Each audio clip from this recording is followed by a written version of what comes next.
que Kardec nos propõe para que nós possamos fazer um raciocínio e compreender. Só que aí eu peço desculpas a vocês, porque eu vou começar justamente da parte dos laços de família, que está nas questões 773 e 775 da Lei de Sociedade. Eu vou começar pela parte da família, porque conforme nós estávamos vendo aqui na parte da harmonização, o quanto importante são esses laços e o quanto importante é o planejamento divino para todos nós. E vai começar exatamente nessa pequena célula que é nossa família. E Kardec, na questão 775, ele faz essa pergunta para os espíritos: qual seria, para a sociedade, o resultado do relaxamento dos laços de família? Observe que aqui ele não fala do final dos laços de família, ele fala só relaxamento. E a espiritualidade responde: uma recrudescência do egoísmo. Ou seja, o simples relaxamento dos laços de família fará com que o egoísmo reapareça mais forte, que ele se torne cada vez mais intenso.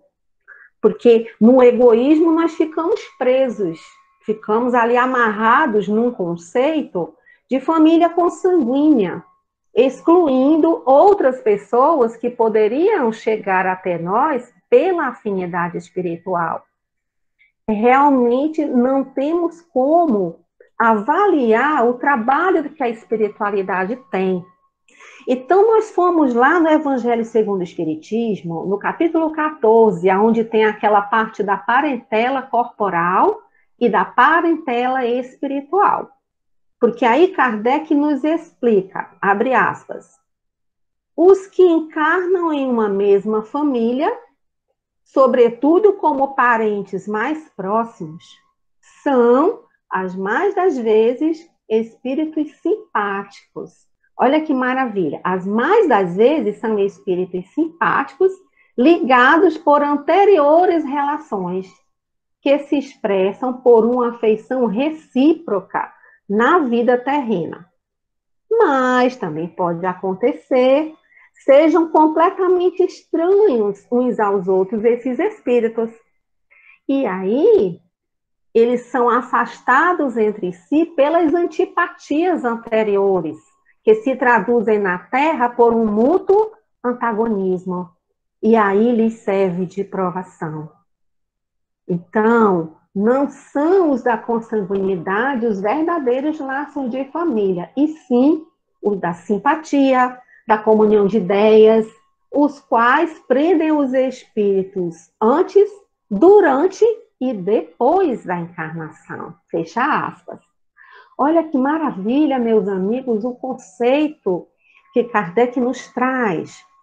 Porque na hora que nós estamos estabelecendo família, seja qual for o nosso papel nela, nós estamos participando de um agrupamento. Nós estamos iniciando nossa vida social no lar. E esses laços de família, a gente vê que houve uma determinação divina, porque é lá que nós começamos a crescer. Nós começamos a aprender em contato com o outro. E é uma ótima oportunidade para começarmos o nosso trabalho interior.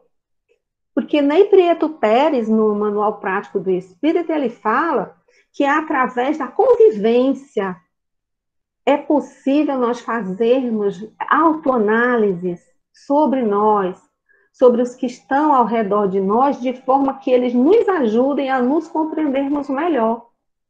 E muitas vezes somos nós que nos colocamos em dificuldade de aceitar o outro, de compreender, porque nós esquecemos que somos espíritos imortais. Nós esquecemos que nós estamos regidos pela reencarnação, essa misericórdia que o Cristo de Deus nos proporciona para que a gente possa estar em contato novamente com aqueles seres. Se nós formos no Evangelho segundo o Espiritismo, lá no capítulo 4, nós vamos verificar que Kardec, com aquela sua perspicácia, com aquele seu entendimento, ele traz a ideia da reencarnação e dos laços de família. Como eles são importantes para nós, como membros de família, para que de alguma forma nós buscamos a união, justamente para o caso de haver reajuste ou para o caso do reencontro. Porque não são só os espíritos antipáticos, não. Espíritos simpáticos estamos entre nós. Por exemplo, no centro espírita, somos espíritos que estamos em regime familiar. É uma família maior, mas já é uma sociedade além do nosso lar consanguíneo. E quantos irmãos, quantas almas queridas nós encontramos nesses momentos em que vamos à casa espírita? No trabalho, em todos os lugares, vamos encontrar corações que comungam conosco.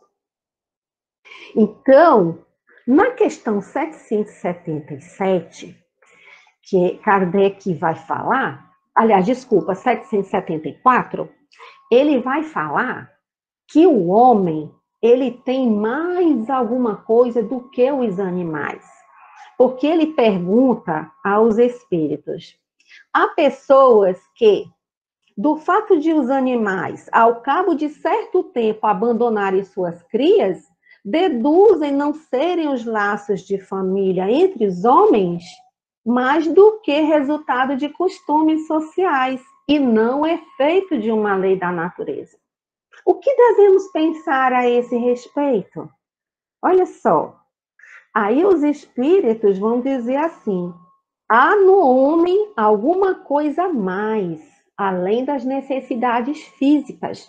Há a necessidade de progredir. Os laços sociais são necessários ao progresso e os de família mais apertados tornam os primeiros. Ou seja, a família é o núcleo primeiro e ele é muito importante porque através dele nós vamos aprender de forma que quando nós sairmos, nós vamos ter os valores que possamos levar para que possamos ser instrumentos úteis ao plano maior, né? E aí, meus irmãos, eu me lembrei do aquele primeiro capítulo do livro Jesus no Lar, que eu acho que vocês conhecem, que é aquele capítulo onde Jesus estava na casa de Pedro, observando que a conversa tinha ficado um pouco mais, vamos dizer, imprópria. Então, ele começa a perguntar para os presentes, né? O que é necessário para fazer uma boa obra de carpintaria? O que é necessário para fazer uma boa obra de cerâmica? E aí eles vão dizendo, é preciso que o oleiro faça isso, é preciso que o carpinteiro pegue a melhor madeira, etc. Vão explicando. E aí, meus irmãos, nós temos justamente a ideia do conceito de Jesus para o lar. Quando ele diz a eles, abre aspas, assim também é o lar diante do mundo. O berço doméstico é a primeira escola e o primeiro templo da alma. Observe só. A casa do homem é a legítima exportadora de caracteres para a vida comum. Gente, quando eu li isso, a casa do homem é a legítima exportadora de caracteres, leiam essa palavra caracteres como personalidades, ou seja, é da casa do homem que sai o homem para agir no restante da sociedade. Então ele diz, se o negociante seleciona a mercadoria, se o marceneiro não consegue fazer um barco sem afeiçoar a madeira aos seus propósitos, Como esperar uma comunidade segura e tranquila sem que o lar se aperfeiçoe? Observe, a paz no mundo começa sob as telhas a que nos acolhemos. Olha só o conceito de Jesus. Então, é no lar que a gente deve amealhar os conceitos, os valores para a paz. Porque ele diz assim, ó, se não aprendermos a viver em paz entre quatro paredes, como aguardar a harmonia das nações? Se nos não habituamos a amar o irmão mais próximo, associado à nossa luta de cada dia, como respeitar o eterno Pai que nos parece distante? Então veja que por essa passagem a gente compreende que a família ela faz parte do plano de Deus para que um dia a sociedade possa alcançar a melhoria. Não é à toa que durante esse período pandêmico nós ficamos confinados aos nossos lares, mas eu acredito que a espiritualidade teve uma boa razão para colocar assim, para nos dar essa oportunidade de olharmos melhor, de olharmos para o outro, olharmos para nós, fazermos algumas aferições, darmos tempo de começar ou recomeçar esse trabalho de ajuste, de amor. Então, nós saindo do lar, né, para irmos à sociedade, já é um passo muito importante.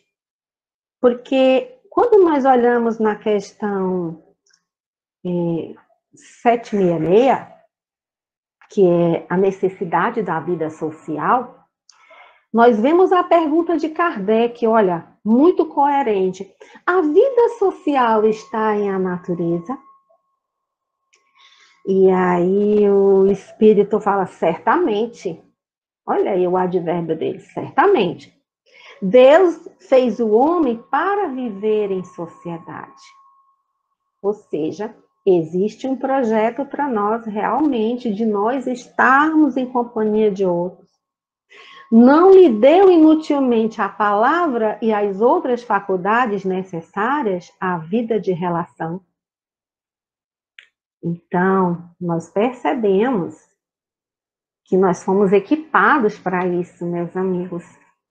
Mas a respeito de lei natural, todas as leis, Kardec fala um pouco a respeito dessa lei. E aí, eu me lembrei da questão 614, que é lá no comecinho, quando a gente começa a trabalhar a lei divina ou natural. Ele faz uma pergunta para os espíritos, que aí vai nos dar um norte a respeito dessa lei de sociedade. Ele diz assim, isso é 614, que se deve entender por lei natural? E o espírito responde, a lei natural é a lei de Deus. É a única verdadeira para a felicidade do homem. Indica-lhe o que deve fazer ou deixar de fazer. E ele só é infeliz quando dela se afasta. Então veja, a lei natural ou a lei de Deus, ela só objetiva nos conduzir à nossa felicidade. Mas ela nos aponta o que é que nós devemos fazer ou não fazer. No momento em que nós vamos na contramão da lei, ou seja, nós nos afastamos da lei, nós somos infelizes. Ou seja, a lei de Deus, a lei natural, ela vem para contribuir conosco. Por isso que ele diz lá na questão 766, lá na vida social, que o homem foi feito para viver em sociedade. E todas as faculdades que ele tem, palavra inclusive, são necessárias para essa vivência. Olha o planejamento divino para nós. Até porque, meus amigos, que essa lei natural, ele diz que é a única verdadeira para a felicidade do homem. E na questão 621, também eu me lembrei que ele faz perguntas incríveis. As perguntas de Kardec a gente tem que estudar, tal qual a gente estuda a resposta dos espíritos.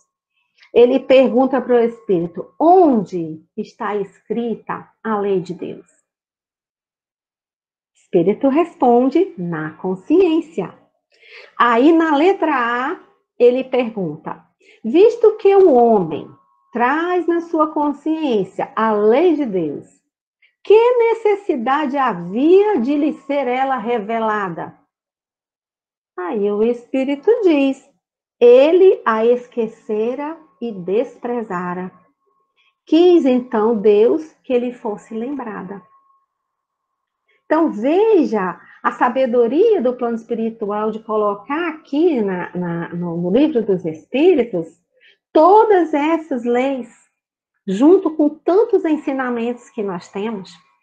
Ou seja, se a lei de Deus, a lei natural, ela está na nossa consciência, ela está dentro de nós. Só que, como disse o Espírito lá na 621A, nós esquecemos disso ou não demos valor a isso.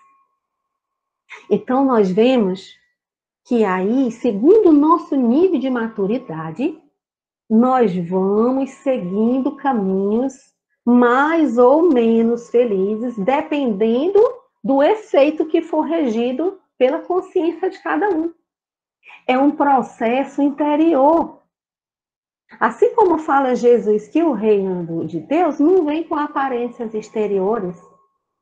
O reino de Deus está dentro. Ou seja, nós estamos com as leis todas embutidas, apenas fizemos ouvidos moucos a elas. Mas, felizmente, pelo o Espiritismo e a instrução dos Espíritos, nós estamos sendo lembrados dessa lei. Nós fomos projetados, fomos feitos para esse intercâmbio de comunicação com os demais. É no convívio entre todos nós que temos essa oportunidade. E nós, meus irmãos, trabalhando essa lei, nós não podemos perder essa oportunidade, porque como a mensagem falou, nós somos devedores uns dos outros. Para nós estarmos aqui nesse momento, nesse convívio maravilhoso, quanto não foi preciso dos nossos familiares, dos nossos amigos, dos nossos mestres, que nos deram essa nutrição espiritual para que nós pudéssemos estar nesse espaço. Temos realmente uma gama de queridos corações que, com certeza, e isso eu não falo só do plano material, não, hein? Falo também do plano espiritual, porque eles estão constantemente em torno de nós, tentando nos orientar, mostrar esse caminho. Agora, vai de nós nos observarmos, vai de nós perguntarmos como é que nós estamos agindo. O meu agir em casa é o mesmo meu agir quando eu saio? A coerência? O que falta? Jesus nos deu todos os preceitos, mas nós precisamos buscá-los, porque eles estão guardadinhos dentro de nós. Por que a família é tão importante? Porque é na intimidade da família que nós vamos abrindo os espaços. Na família, muitas vezes, nós mostramos como nós estamos. E aí é a oportunidade de nós observarmos, opa, mas por que eu estou fazendo com esse que eu amo tanto? Por que eu estou assim? Por que essa irritação? Então, nós vamos nos estudando de forma que nós vamos aprendendo várias coisas sobre nós. Então, quando chegamos na sociedade mais ao longo, né, a maior sociedade, nós vamos saber mais um pouco sobre como estar com o outro, como tratar. E se nós estamos fazendo alguma coisa que não está de acordo, temos a oportunidade de refazer. Isso é tão maravilhoso, meus amigos. Porque quando você começa a se perguntar, o que eu fiz hoje? Lembra que Santo Agostinho nos fala que nós façamos essa reflexão ao final do dia? Como é que foi meu dia? E mais importante, para que eu fiz tal e tal coisa? De que forma eu fiz tal e qual coisa? Qual foi meu objetivo? Nossa, nós vamos aprender muita coisa sobre nós. Qual foi o móvel de minhas ações? O que é que eu tinha em mente quando eu fiz aquilo? E aí, nós vamos mudando o nosso ponto de vista, tentando nos melhorar, porque a gente, na nossa mente, às vezes acredita melhor que a gente poderia mudar o outro, mas, infelizmente, nós temos a gerência sobre nós. E acontece tanta coisa quando nós começamos a mudar um pouquinho do que há em nós. Faz uma diferença tão grande. É no contato um com o outro que nós vamos desenvolver em nós as nossas habilidades, os nossos dons. Porque na questão 768, Kardec pergunta se, procurando a sociedade, não fará o homem mais do que obedecer a um sentimento pessoal, ou se há nesse sentimento algum objetivo providencial. E o Espírito diz que sim, que o homem tem que progredir. E ele, isolado, não vai conseguir, não é possível a ele, porque nós não temos todas as faculdades necessárias. Então, o contato com o outro é muito importante para nós podermos ir aferindo isso e, às vezes, vamos dizer, fazer um passo de crescimento. Olha só, Kardec coloca uma observação aqui nessa questão. Ele diz o seguinte: homem nenhum, observe a linguagem dele, homem nenhum possui faculdades completas. Mediante a união social é que elas, umas às outras, se completam, para lhe assegurarem o bem-estar e o progresso. Por isso é que, precisando uns dos outros, os homens foram feitos para viver em sociedade e não isolados. Então, meus irmãos, nós compreendemos o porquê de estarmos unidos em diversos grupos sociais. E aí, o que nós podemos trabalhar em nós?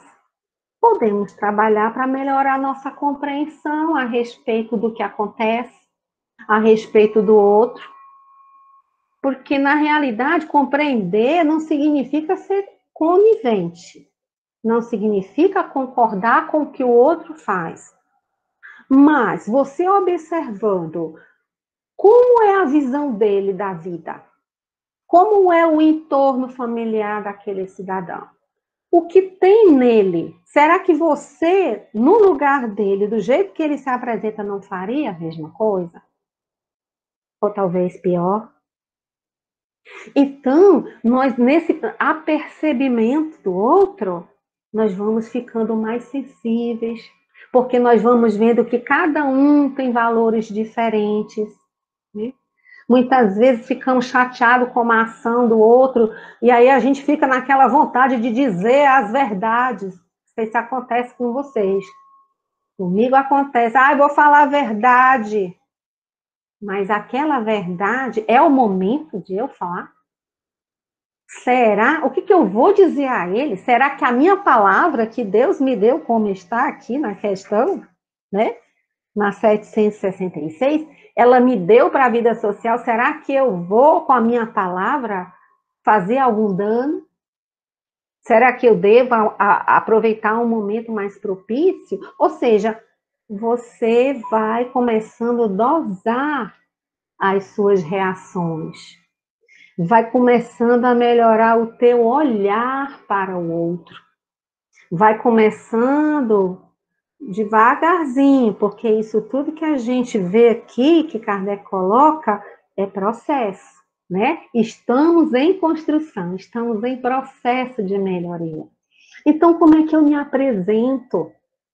Como é que está a minha disposição?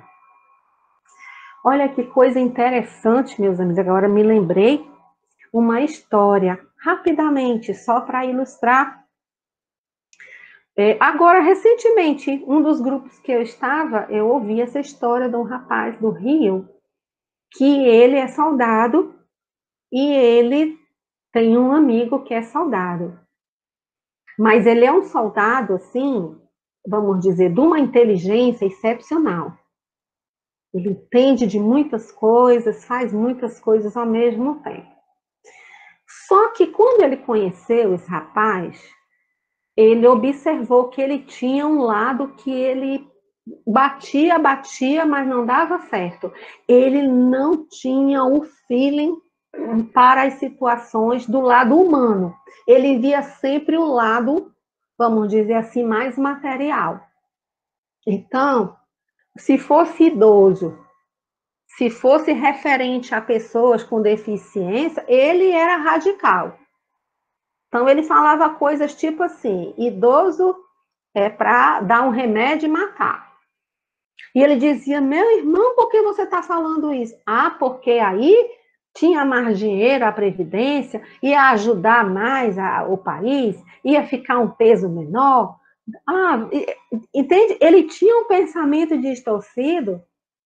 E por mais que esse amigo, porque ele disse que ele nasceu em família espírita, então ele foi espírita desde pequeno, então ele ficava apavorado, ele dizia: mas meu irmão, a tua mãe já é idosa, ela é aposentada. Ele disse: ah, mas aí é outra coisa. Ele disse: não, outra coisa não, presta atenção, o idoso é idoso. O deficiente, por algum motivo, ele é deficiente. Mas não tinha acordo com esse jovem. E há uns tempos atrás, esse jovem começou a estudar sobre armamentos e foi fazer a carreira dele nesse âmbito. E quando uma hora que ele estava desarmando, tinha um pacote cheio de granadas, e ele foi chamado para abrir o pacote, desarmar, para poder tirar daquele local, ele estava todo paramentado, todo com a roupa, mas houve lá alguma coisa que estourou e ele perdeu um braço. Então veja, meus irmãos, com a perda daquele braço, ele começou a perder a noção, começou a se desesperar, começou a se ver como uma pessoa de menos importância, começou a ter ideias de tirar a própria vida. E ele sempre indo no hospital, sempre indo no hospital, e por mais que ele falasse, ele disse: olha, meu irmão, eu quero só que você faça o seguinte. Ele pegou aquele livro Estude Viva e deu para ele no hospital. Ele disse: olha, antes de você começar de novo com essa coisa de tirar a sua vida, eu quero que você leia esse livro. Ah, para quê? Porque não vai adiantar, isso não interessa. Leia este livro, que eu todo sábado venho para a gente conversar sobre este livro. E quando ele disse que chegou no outro sábado, ele encontrou o rapaz em prantos. Porque aí começou ele a perceber como as ideias equivocadas dele estavam afetando a ele devido ao que aconteceu. E que ele precisava dar um rumo à vida dele. E ele dizia: mas você tem rumo. Ele: mas como que eu não tenho mais o braço? Esse: meu irmão, tu tem o corpo todo. O teu braço, hoje em dia, tu tens braços mecânicos que vão fazer o mesmo serviço. Não é como antigamente que você ia ficar com a deficiência. Então o rapaz começou a pensar, mas aí o que que eu vou fazer? Eu não vou mais poder desarmar isso, mas você pode ensinar, porque você entende muito, você é inteligente. Começou a dar as injeções de ânimo nele. Resultado, meus irmãos, com a graça de Deus, hoje esse moço, ele ensina, né? Ele ficou, tipo assim, reformado. E ele hoje ensina como trabalhar com armas, minas e essas coisas perigosas. Mas mudou. Aí, depois, no final, quando ele falou assim, e eu fiquei muito feliz no dia que eu vi ele chorando e pedindo perdão a Deus por todas aquelas ideias erradas que ele tinha a respeito das pessoas. Ou seja, é, o convite de Jesus está sempre nos chamando, está sempre nos atraindo, mas às vezes preferimos olhar para o outro lado. E às vezes, nessa olhada para o outro lado, nós criamos contendas mentais, nós nos trancamos, nós fazemos por onde desagradar. Então, é complicado, porque aí você está atraindo o quê? Né? Se a gente for pensar nisso, está atraindo horrores para si.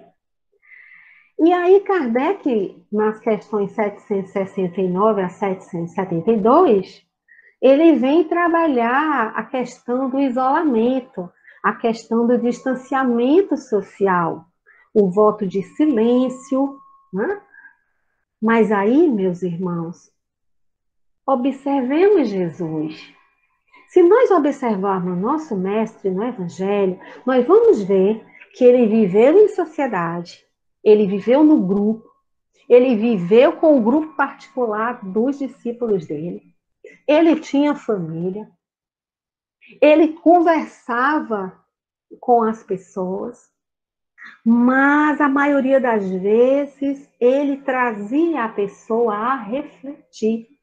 Ele tinha uma maneira de fazer as pessoas refletirem o que é que elas estavam fazendo na sua vivência, para que posteriormente elas escolhessem. Bom, eu vou continuar nesse caminho, pode acontecer coisa pior, como falou Jesus, então vamos tentar mudar a rota. Então, em vários momentos, nós observamos que nosso mestre se afastava da multidão. Em vários momentos ele se retirava.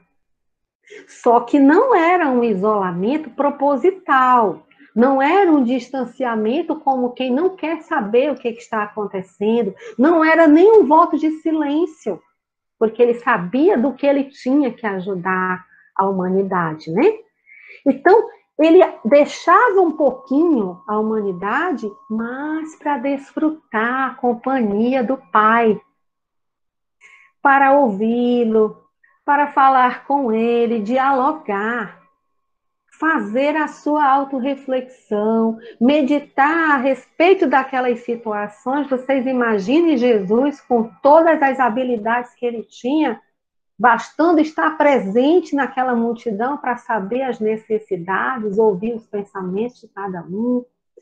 Então, ele vivia imerso na vida social, assim como nós.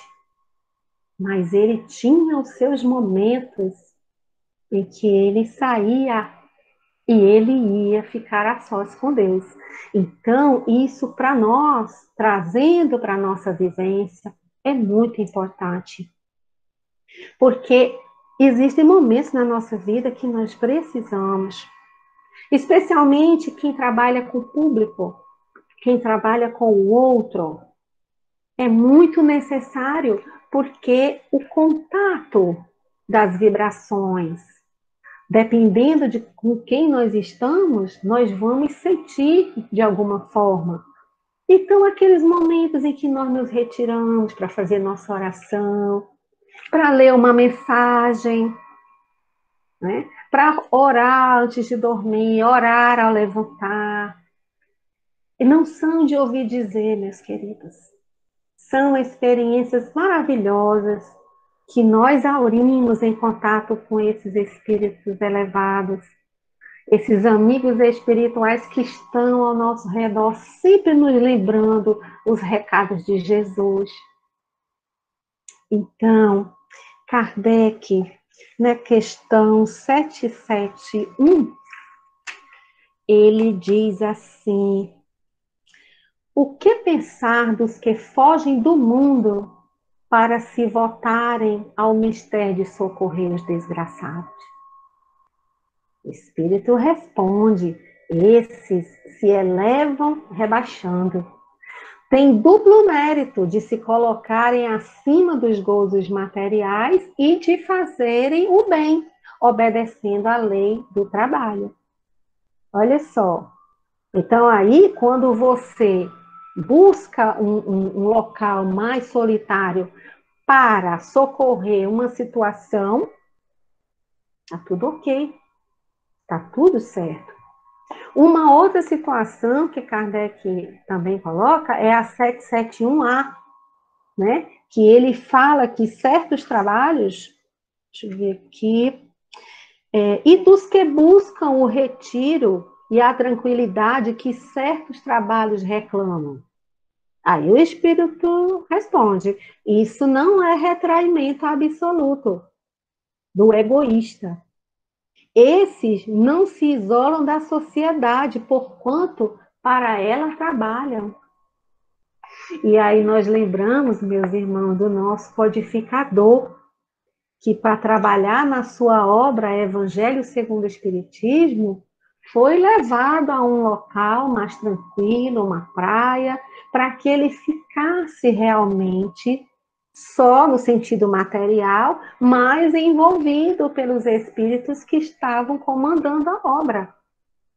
Então, Allan Kardec não se isolou simplesmente para fazer um descanso, um repouso. Isso também serviu, porque ele também estava adoentado, então foi um tempo que ele teve mais tranquilo para se cuidar. Mas, ao mesmo tempo, trabalhou na obra do Evangelho segundo o Espiritismo. A obra fantástica que traz para nós o Cristo de volta, com todas as explicações, até a mais do que a gente necessita.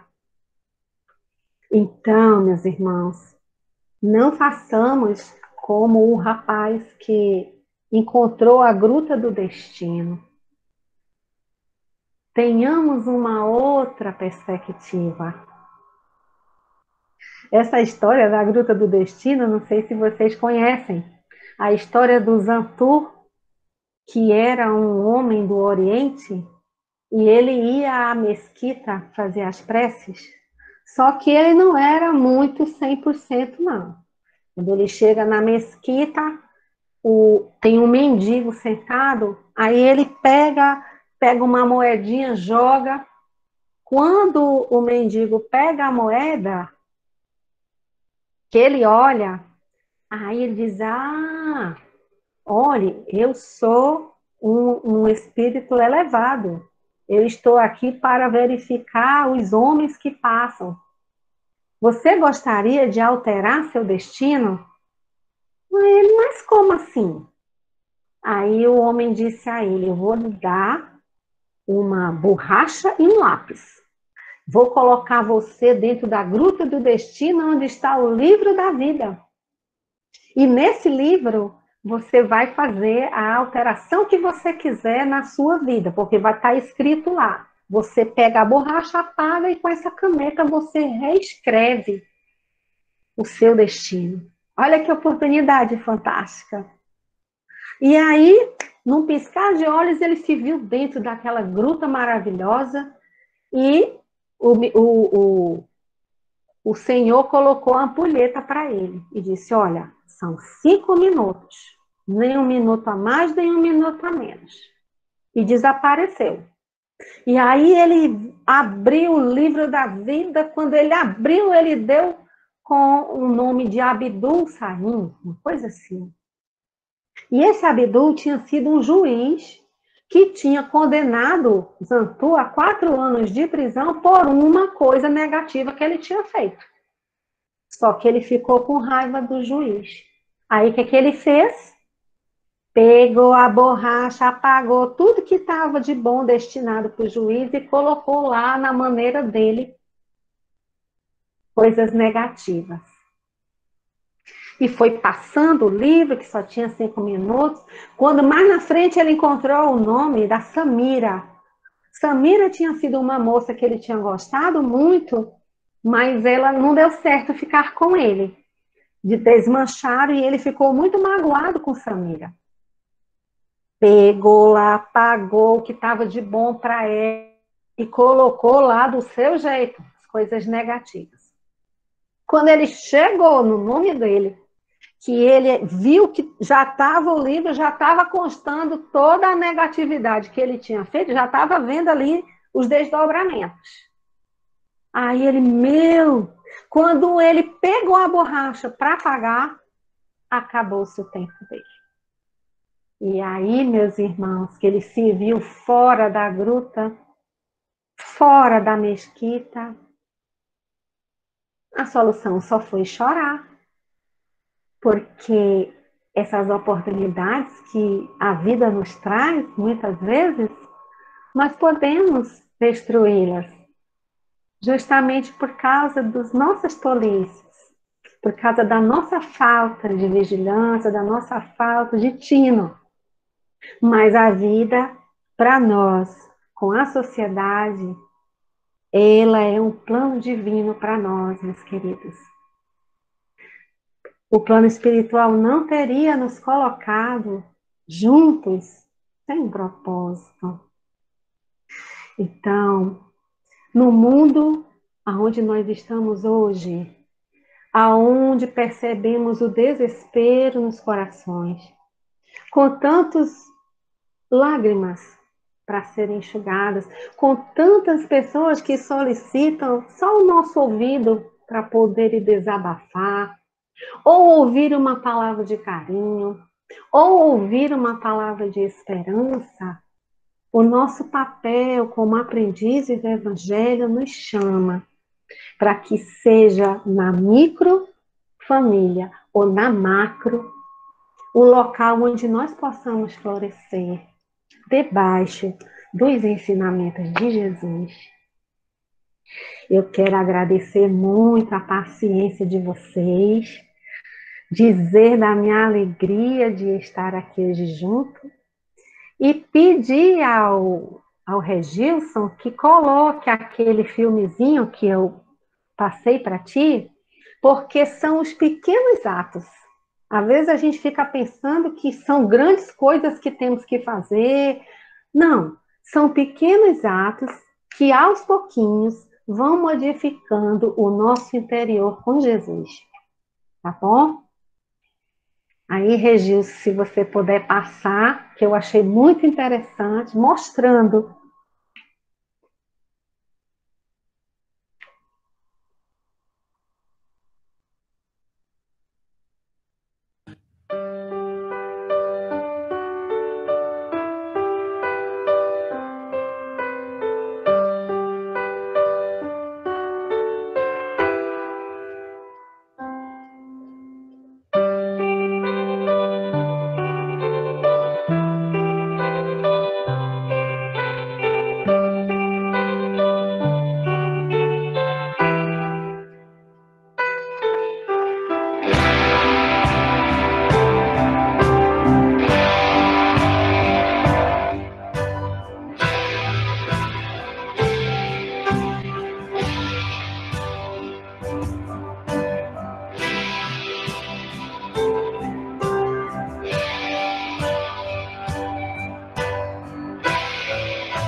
Muito, muito boas suas reflexões, meu amigo. Muito boas suas reflexões. Agradecemos a sua participação aqui no dia de hoje, trazer um pouco do seu conhecimento, um pouco da mensagem do Cristo para a gente. Vamos elevar nossos pensamentos e agradecer ao nosso Mestre Jesus pelas bênçãos aqui recebidas, pelo carinho, por todo o amor que os amigos espirituais nos trazem, que nós possamos colocar em prática essa mensagem no nosso dia a dia, na nossa vida, que nós possamos seguir com Cristo sempre. Que assim seja.